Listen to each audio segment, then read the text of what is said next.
All right, Don Dye here, hanging out in a wonderful place. This is Portland, Maine, where they have the best lobster in the continent, I think.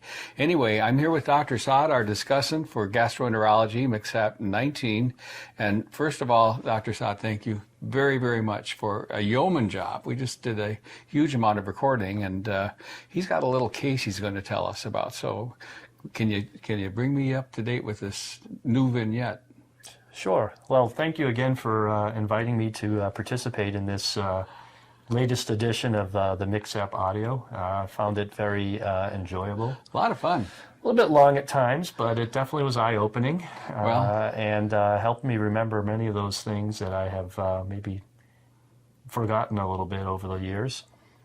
Well, I have a vignette to share with you. I think it exemplifies a lot of, actually a fairly frequent problem that I have seen in clinical practice, and it's helped me approach this problem maybe in a different way than you commonly see in the textbooks. Okay, what you got?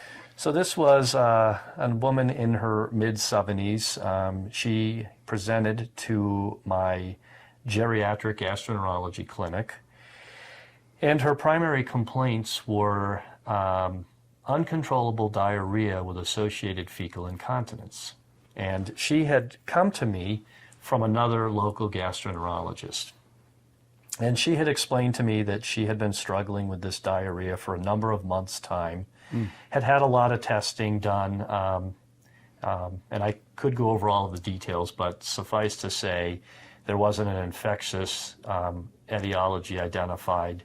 She had undergone a colonoscopy with biopsies. There was nothing on her colonoscopy or on her biopsies to provide an explanation. She did, if you delved into her diarrhea and fecal incontinence complaints. Sorry, I just had this vision of you diving into a diarrhea. I'm sorry, go ahead.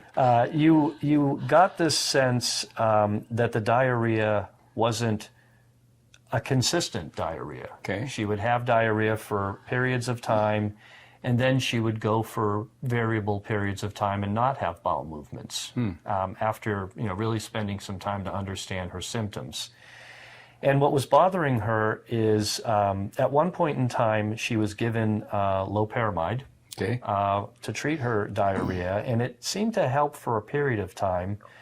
Although working with her other gastroenterologists over these months of intermittently persistent symptoms, her loperamide dosing was gradually increased. And she was finding that higher doses of loperamide were only providing transient relief in her diarrheal symptoms, and she was just beside herself with the urgency and the frequent diarrhea periods and the ability to not control her bowels. Well, you can't get out and do anything. Right, with the fecal incontinence, and she was becoming less able to do the things that she enjoyed the most. So, what do you think about that presentation? What would, if you were going to, what would be your next step in evaluating this patient and her problem? Well, first of all, it does seem, it's not persisting. It sort of comes and goes, and maybe it has something to do with what she's eating or drinking. So I think I would look a little bit at possible dietary or even maybe there's some other medication or herbal thing that she's taking. I would look for something like that as opposed to an infectious cause. I agree. I did consider those possibilities, but I did examine her. She was a thin woman. I couldn't appreciate anything on her abdominal exam. She agreed to a rectal examination. I did a rectal examination. She did have some stool that was present in her rectal vault, if I recall, and it was it sort of had it was a soft but somewhat thickened consistency in her rectum. Sphincter was okay? Yes. Okay. She did not have any evidence of dyssynergia on exam. All right. So what I explained to her is I said, the next thing I want to do is I want to get an abdominal x-ray because it is my suspicion that what you actually have is overflow, diarrhea, and associated fecal incontinence from overload of your colon with stool. And she looked at me and just shook her head. So you want to possibly treat me with a laxative and unloading my colon and take away my loperamide? And I said, yes, I know this is a complete reversal of therapy that you've been pursuing for the last several months' time, but I believe this to be the reason why your loperamide in escalating doses has not been effective. Right. She agreed to the x-ray, and sure enough, her x-ray came back revealing significant fecal loading throughout the colon. Right. Did not appreciate a heavy colon or heavy stool burden in her rectum, though.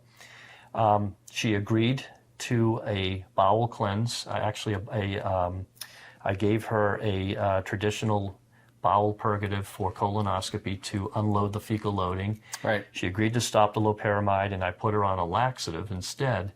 Saw her back several months later, and she had actually had dramatic improvement in her symptoms. Way to go. So I think one of the overlooked conditions that promote difficult to treat diarrhea and associated fecal incontinence is the condition of being overloaded with feces. Right. Now, traditionally in the textbooks, it talks about people that are institutionalized or people that have dementia or just inability to get to a bathroom. But I can assure you that over the years, I have seen people in their 20s, their 30s, their 40s with very similar presentations. Many of these people have pelvic floor problems, but it goes without saying that they turn out to have significant fecal loading. So abdominal x-ray is my plug. That's so low tech. It is. It's low tech. No scanning, no. And it helps. Scopes. When you turn that picture on and you show the patient what you're seeing, it hits them. Yeah. It hits them. So. All right. Well, thank you so much. That's a great one. I like it. You're welcome.